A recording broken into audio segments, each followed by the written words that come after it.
and you're looking for the results and the experience. You want to know what tangible and intangible results they've had from working with you, and what was it like for them. So this is kind of what we think of as a traditional feedback conversation, is the one after everything's done. And it's important, but it's not the whole thing. Tracking your time might be a pain in the butt, but it's a pretty straightforward data point. So is looking at your profit and loss. But what about all the rest of the information in your business? All those murky, squishy, qualitative data points? Where do you even start? I'm Susan Bowles, and you're listening to Break the Ceiling, the show where we break down unconventional strategies you can use to save time, boost your profit, and increase your operational capacity. In the last episode, I talked to Rob Howard about his one metric to measure growth, and it was all about quantitative data, the numbers, the hard evidence. Now, I love me some numbers, but not all data in your business is like that. There's a lot of information rolling around in there that's helpful to measure, but maybe it's a little squishy. You can't really measure it in the same way. Like talking to your customers. How do they feel about your service? About you? What's happening in their businesses when they reach out to you? What do they think you do versus what do you think you do? All of that information comes in handy when you're trying to update your messaging, write your copy, or just simply figure out how to improve your customer service. It's crucial data floating around out there. But how can you harness it and then actually use it? My guest today does just that. Karyn Kelbaugh is a squishy data specialist. She helps small business owners learn what their clients think by capturing their stories. Owners get feedback and insights into their clients' dreams and frustration, and their exact wording that describes it all. In other words, it's research you can use. Karyn and I talk about how to collect all that squishy goodness and get it into a usable form that's easy to keep up to date, but can also be a secret weapon in your pocket. Hi, Karyn. Thanks so much for being here today. Thanks for having me. So you're a little bit of an expert when it comes to talking to clients and getting feedback from them, getting testimonials, turning those into case studies. That's really your wheelhouse. So can you tell me a little bit about how you approach client feedback in your business or with your clients? Sure. I would like to start with the word feedback. It tends to freak people out sometimes. So I just like to remind everyone that feedback is just one kind of information. And in the case of feedback, I like to think you're collecting perspectives, and because people can experience the same thing in completely different ways. So collecting their perspectives, it helps paint a more accurate picture of what's really going on with your business and your services. So kind of like think about it that way. But I come at it from a more of a whole system perspective. I have a background in nonprofit evaluation, and they love systems. Social workers love systems. And versus just, I think a lot of people think about feedback as just getting stuff at the end and going through the whole process. And then, okay, so how'd that go? I have no idea how that went. What did you think? Tell me the things. So tell me all the things. So as you know, I might have written up a client data lifecycle, Which I love. just to kind of explain how to approach this. And this is based off of tons of other kinds of similar feedback systems where you're trying to look at all the different aspects of things and then evaluate it and improve it, right? What I've basically come up with is like 4 different parts of the cycle. And for each part, there's kind of like, what's the main goal? And what type of data are we collecting here? And what's the purpose of the data? So do you want me to go through them? Jump right in the deep end? Okay. So at the beginning, just picture you've got a new client coming in, right? You're about to have a sales call or whatever it is. And the first thing you're doing is assessing the client's needs. So assess is number 1. You're determining their needs. And the kind of data you would be collecting here is baseline data. It's their before picture. And so the way that shows up in your actual business is the conversation you have on the sales call, or their get to know you call, or your intake form, or the email they send you through your contact form that says, hey, I need help with this, right? So and it doesn't have to be this big complicated plan. it's the kind of thing that can just fit into your business as it is already happening.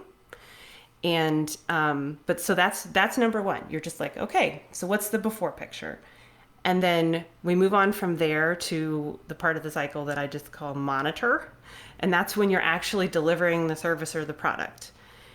And the type of data you collect here is the nerdy version is process and output data. But what it really is you're tracking the activities, what's actually going on. Do you have 4 group calls scheduled, or whatever it is? What are the actual processes of delivering the service or the product? Okay. And then the purpose of this data is to, like, you're asking the questions, is the process working? Is it working for you? Is it working for them? Are you what are you troubleshooting? Like, they're like, hey, I can't figure out how to do this one part. Say you've got a course, right? You've sold a course, and at whatever, I forget what they're called. Module. It's a module, right? Like module number 3, everyone's having trouble because you're getting all this feedback from people. We don't understand this part of the assignment. And then you're like, oh, we need to clarify that. Or you help them figure it out. And now you've learned that that's where everyone gets stuck. Yep. And so you've gotten some feedback in the middle that's like, oh, okay, we can adjust this and improve this for everyone going forward, right? Yeah. And then things like, is this what they expected? Are you delivering what they bought, right? That kind of stuff. And just a chance to check in with them along the way. So that's kind of like the main bulk. Those 2 pieces are the main bulk of the actual, how you would evaluate and get feedback while you are delivering the service. Okay. And then after that is my favorite part. You keep going. This is where everyone drops off, is the follow-up. And that's where either you've just finished delivering the product or it's been a while, depending on the nature of the service. Like if it's something that takes a while to work, like say you've done like SEO help, that stuff's not immediate. That takes time, right? So you check in after 2-3 months and you're like, okay, how's it going? And this is where you're coming up with the after picture.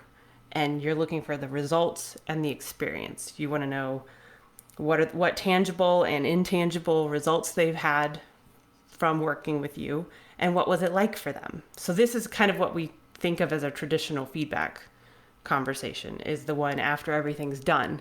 And it's important, but it's not the whole thing. It doesn't give you the whole picture, It doesn't give you the whole picture. And then the one after that no one else thinks about, that's probably more of just me, but is update. So say you've gone through this whole process, right? And you've looked at all their experience, how they went from their before picture to their after picture, what went well, what didn't go well during the process part. And then you check in with them again later and you can say, hey, thanks to your feedback, I was able to make these adjustments to my services. So I really appreciate you giving me that feedback.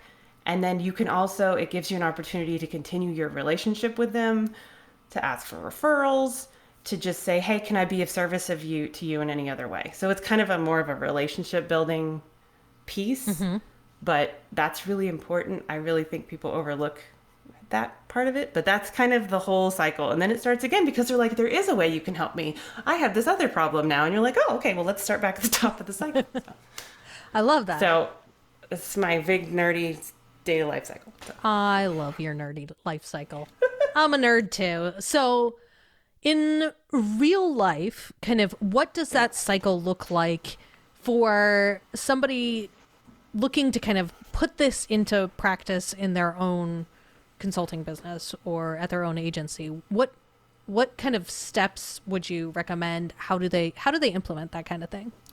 Well, like one of the other things that and I've had this conversation with a lot of people where they say, well, I have this data, but I don't use it. Or it feels like a lot of work to get all this information. And what I like to remind people is that we get feedback all day, every day.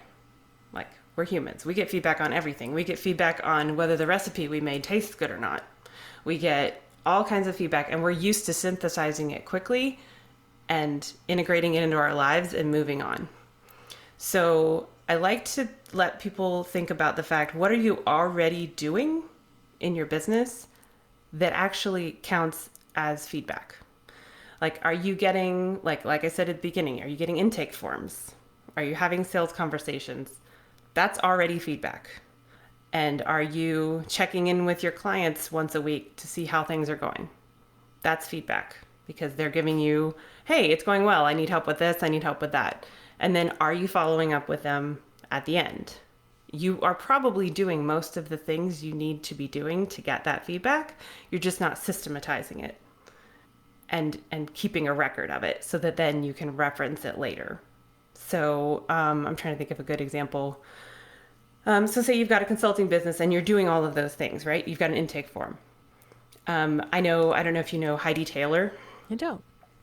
She is master intake form queen of making it a good sales tool and making it extremely effective and well done. Like she's brilliant. And she does reviews on Wednesday on Instagram. So anybody, Heidi Taylor, go follow her. But so you get that intake form. Are you putting that in? Are you just shoving it into a Google folder when you're done? Like, what are you doing with that information when you get it? Could you be putting it into Gasp, an Excel document or Airtable, if you're me, and keeping it in track so that you can then look across multiple clients. How did everyone answer this question? How did everyone answer this question? So just simple things like taking the information you're already getting and putting it all in one place so that you can look at it collectively and learn from it. So let's talk about that. How do you approach collecting your data? What tools are you using? How do you approach really getting that all into one place?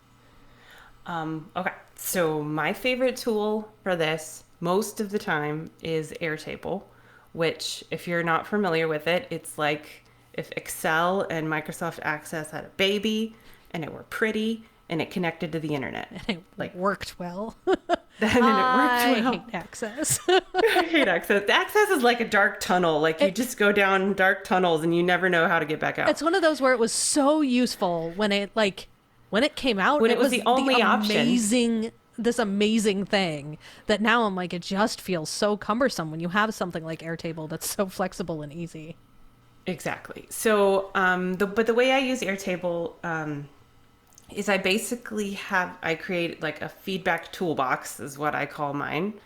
And then you can have multiple tables on there, but it collects lots of different types of data on one sheet, which is the best part. It's not just, oh, you can have a bunch of numbers and you can have a bunch of words. It's, I can have my client and then all of their contact information. And then I can have a second sheet that links to it because it's a relational database. Yay.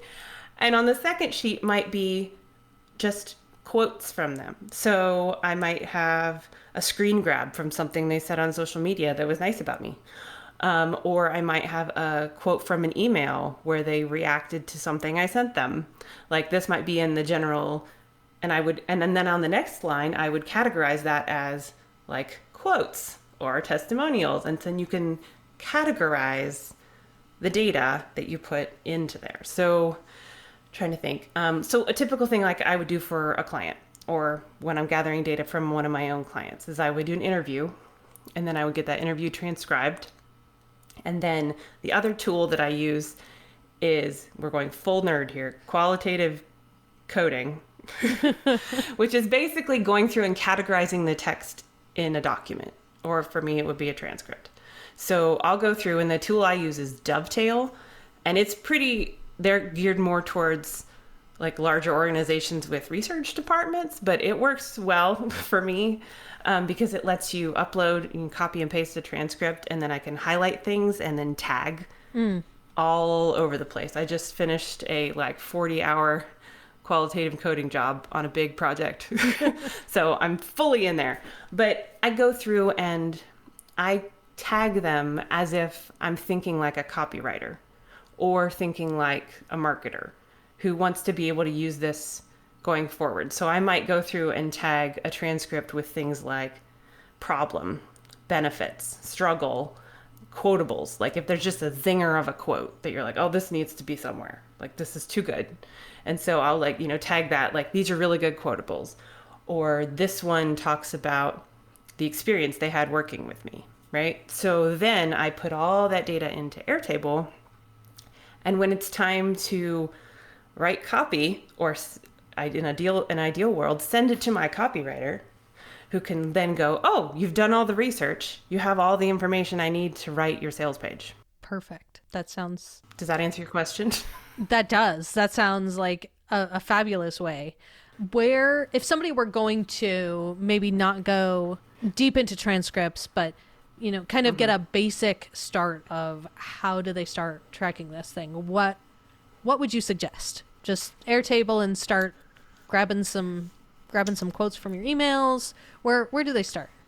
I would start, there's a couple different ways. Like if you're just like brand new to it and you don't have anything that's collecting any data right now at all, either Excel totally functions perfectly fine, or Google Sheets can work really well. Like if you have a form, for instance, that you're collecting information on, you can connect that to a table software, right? So you have an intake form, you can do that for Airtable. You can also do that for pretty much every form out there, Google, whatever. And just start something where you can keep track of your clients. You can keep track of what they've said at the beginning. So if you've got any sort of intake stuff at all, even if it's just your notes about what they said, and then anything that's happening during, in terms of like the middle of the project, and then follow-up information. So even if it's just, like for example, I have a friend who is starting a new kind of program, and we literally just had this conversation today. And she's like, I don't want to deal with spreadsheets. I just have Google Docs. How do I do this? And so I was like, you can have your Google Doc. And so she has like maybe 4 calls with clients, right? And she's got this whole cohort of people. And so she just goes in after every call and makes her notes. And then she's got a VA who's going to take her notes and put them into her Excel spreadsheet. And so she'll be able to look at, all right, call number 1. This is what my notes were about call number 1. And here's call number 2. So it can just be simple as Airtable or Excel spreadsheet that's got whatever you are getting from them right now and putting it in one place. So you copy and paste something out of an email. If you want to get a little fancy, I did this for a client. They wanted to consolidate their feedback so that they could send it to their marketing department. And it was all over the place. Like it was buried deep into Google Drive somewhere over here, and it was sitting in the email files. And so they just wanted to consolidate it. So we built them an Airtable that coincidentally linked with their Typeform feedback survey. After every client finished a class, they had to do a feedback survey. And that fed into their Airtable, so they had all of their feedback survey data in one place. And then we created a separate table that was how to record any client feedback, received it all. And then they put like basically a little bookmark on their browser, and anytime anyone in the whole business got a piece of feedback from somebody, they could open up that form, enter in the feedback, tag what kind of feedback it was, and it would go into the table where all the feedback lived. Nice. So yeah, that was fun. So let's talk about maybe some stuff that you've measured that maybe you tracked and you realized it didn't matter, or data you specifically avoid collecting. Talk to me about some of the mistakes that comes with collecting this kind of qualitative data. The biggest thing, I think, in terms of mistakes is just collecting it when you don't have a purpose for it. So it's more about intention than content. Because when you're talking to people, there's always something useful in there. I mean, because they're giving you context, and all of it gives you kind of a bigger picture and that you can work with. But if you're collecting data and you don't have a reason to collect the data, like you don't have a goal, like what am I trying to learn from this?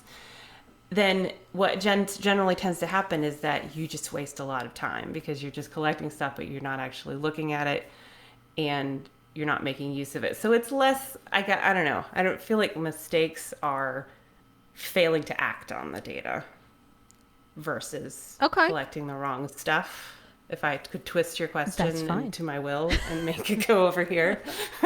So let's talk about what are good uses for the data. So once you have this, once you've collected it, what should people be doing with it? How frequently should they be, if they've got stuff automated from their forms and it's all dumping into one place, how frequently should they be looking at that? And what should they be looking for? How should they use that to drive decisions or drive choices? Absolutely. Well, it depends on like the nature of your business. If you've got something where you launch programs and it's kind of got an easy start and end point to each section, then that one's kind of self-explanatory. You get it and you go through, and then you have a reflecting period after you've delivered the program where you can go back and review everything, make adjustments for the next round, right? So that one's pretty easy. When you've got something that's more ongoing, I would recommend at least quarterly, because I know we all get really, really busy delivering our services.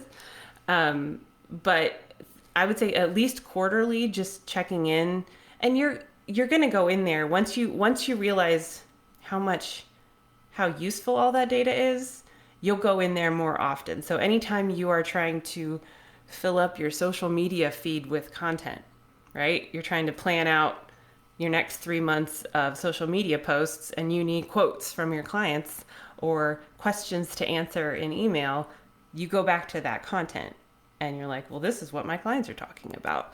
These are what they said their problems were. These were all their quotables that they said I could use, right? So you end up, once you realize kind of the gold mine that is in that data pile, you end up going more often. But in terms of just reviewing how everything's going, am I on the right track?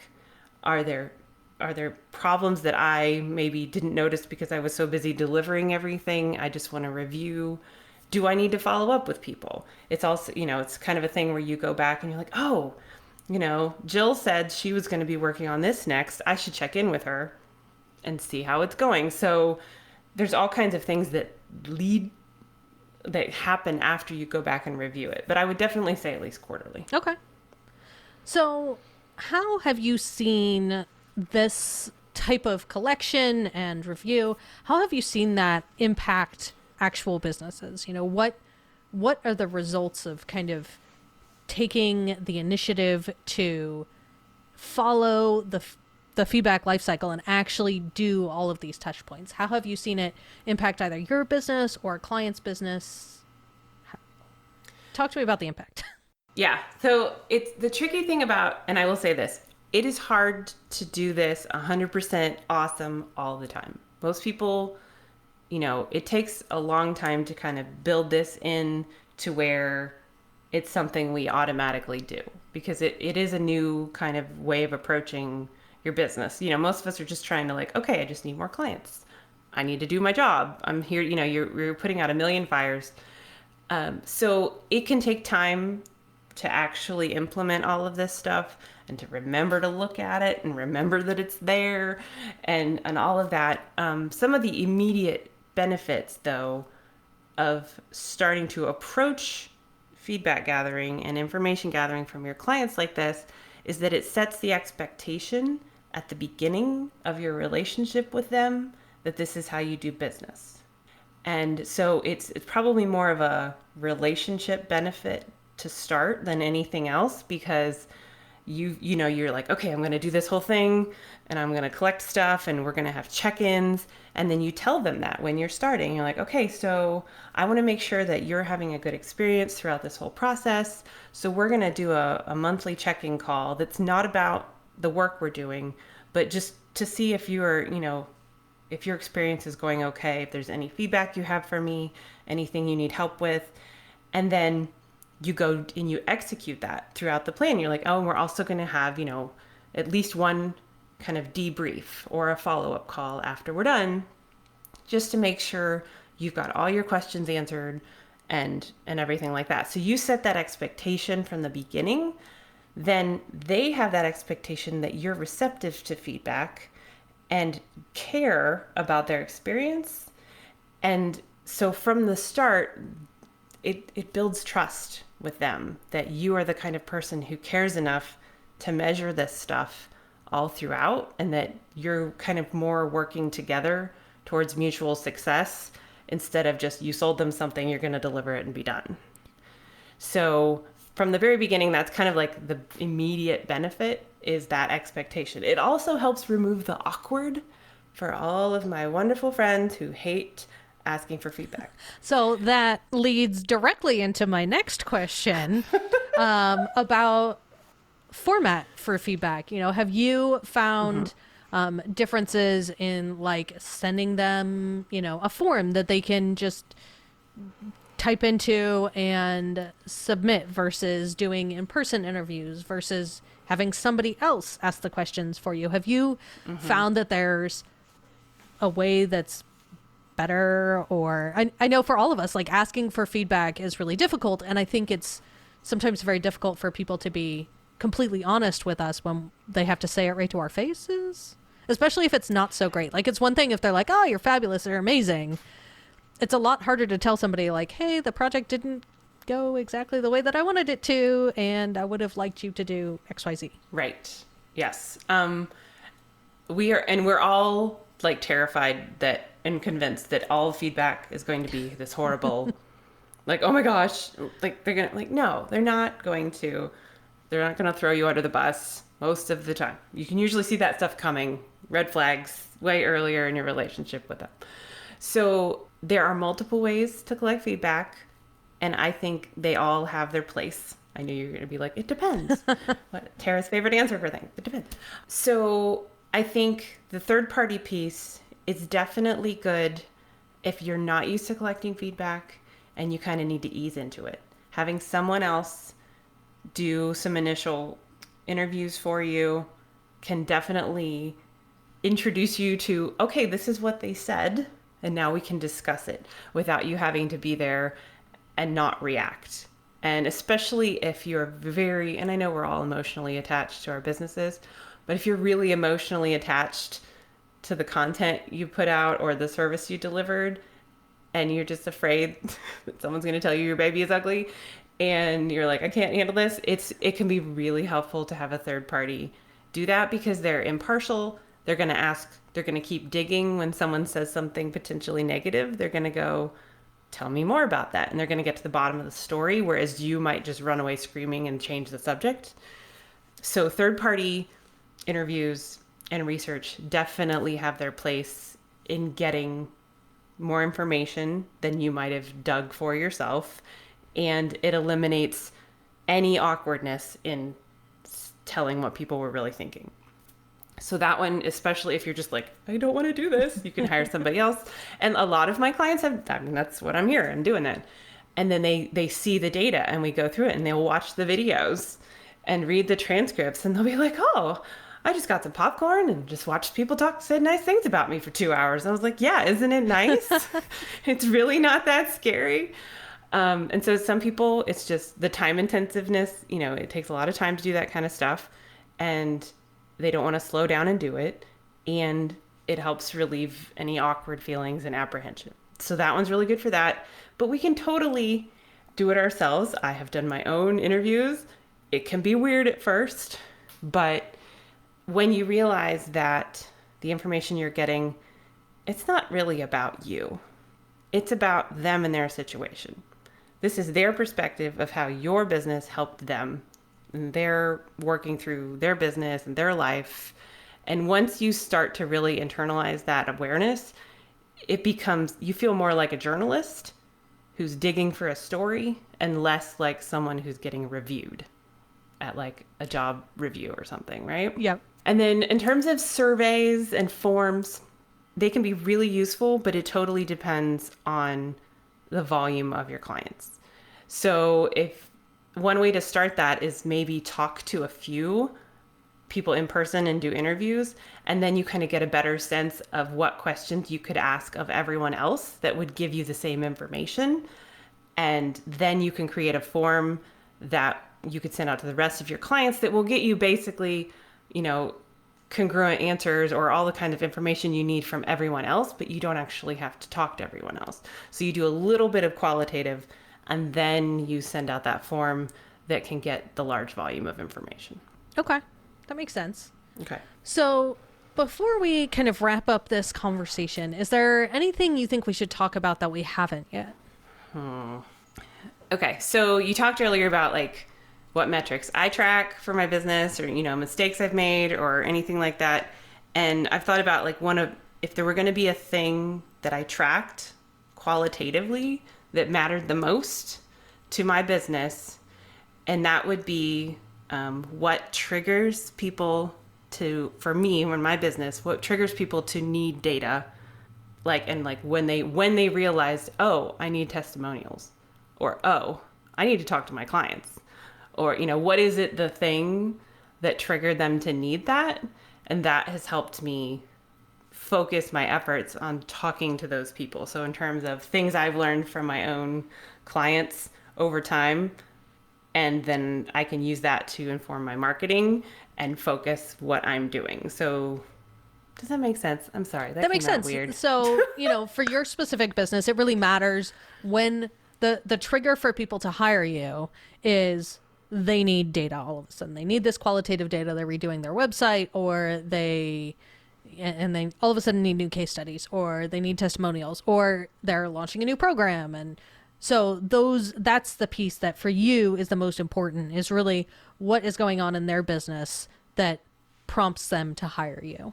Right. And to need your kinds of services. Right. And that's the kind of thing that you can get from the interviews with your clients. So when you're having your sales call and they're all saying, okay, this happened, and then I realized I need coaching help with this. This happened, and then I realized I need help with this. So that's something that you can track as part of that assessing phase, and you can look at over the aggregate look over your clients, and you're like, okay, here's the trend. All of these people are going through this situation before they need me. And that's something that you can pull out of it and use for marketing, for copy, for talking to potential new clients. I love that. So, all right. So where can our listeners find you if they want to connect or learn more? They can find me on my website, which is heykaryn.com, HEYKARYN. And I'm on Instagram, hey.karyn. We are starting a podcast. My wonderful colleague, Maggie Hodge-Kwan, who is also a researcher, and I are just starting a new podcast that nerds out even more about data, and it's called Just Enough Data. And which I love. That's my favorite title for a podcast ever, I think. Oh, that makes me happy. And we dive right in. Our first kind of mini season, we're just experimenting with formats right now. So our first kind of mini season block is all about what is stopping you from collecting data, which is lots of different kinds of fear. And so we jump right into fear of judgment. So when is the podcast launching? I'm hoping it will be launching in March, right alongside Brene Brown. It's going to be great. No competition, no big deal. She's also a social worker who loves qualitative data. It's meant to be. It's meant to be. Awesome. Well, thank you so much for being here today. I really enjoyed this conversation. Thank you for nerding out with me. Collecting qualitative data about your clients doesn't have to be hard or complicated. It's something that you can integrate into every part of your process, from getting a baseline to figuring out the impact of your service. Like Karyn said, it can be something as simple as a Google Doc with some quotes in there, or as robust as an Airtable database that has categorized tags. Either approach gets you some really valuable information direct from your clients about how to pitch yourself and where you can pack even more value into what you're delivering. Next week, I'll talk to Kathleen Shannon from Braid Creative about her approach to measuring growth and how she builds space for growth to happen in her business and her planning process. So make sure you hit subscribe in your favorite podcast player so you don't miss it. Growing your business can cause a lot of problems. If you're only focused on adding new clients to your roster, you can quickly get underwater. Your time gets stretched thin, your quality goes down, and your results suffer. That's why measuring growth is about so much more than how many new clients you want to work with or how much revenue you want to add to the top line. I can help you understand growth from every angle, financial and operational. My goal is for you to strategically and sustainably grow your business and still leave the office at 3 p.m. to take your kids to the park. because having a life is actually kind of fun. So here's how it works. First, we complete a growth blueprint.